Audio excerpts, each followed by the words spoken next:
Donc la première consultation est peut-être la plus importante, puisque en fait c'est une consultation qui va permettre pour le chirurgien d'une part d'examiner la demande des personnes pour voir si on peut accéder de manière réaliste à ce qu'il souhaiterait, et d'autre part ça permet pour le chirurgien toujours d'apprécier le degré de motivation de la personne, parce que ça reste une opération qui se fait le plus souvent sous anesthésie générale, avec une période d'inconfort indiscutable, une période de prise de risque de la part des personnes, parce qu'il est certain qu'elles confient leur nez, mais bon, elles ne savent pas trop ce qu'elles vont avoir à la sortie, donc il faut une grosse part de confiance. Et cette première consultation, justement, est là pour ça. Donc on doit informer, en quelque sorte disséquer de manière orale le nez pour expliquer aux gens à la fois ce qu'on peut faire et les difficultés. Mais surtout, ce qui est important, c'est déjà de bien cadrer un petit peu à la fois la personne et de faire passer le message de la manière la plus claire et la plus simple possible. Pour le premier rendez-vous,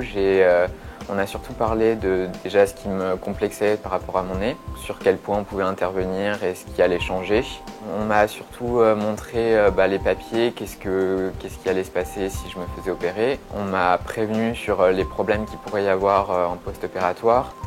sur le fait aussi qu'un nez ça change tellement en fait qu'on ne sait jamais quel résultat il va y avoir. J'avais vu une femme qui avait vraiment un nez qui n'allait pas du tout avec son visage et je voulais pas ressembler à ça, quoi. J'avais demandé à avoir un nez un peu plus fin et bon, il m'a fait un nez approprié à mon visage, il n'a pas voulu me faire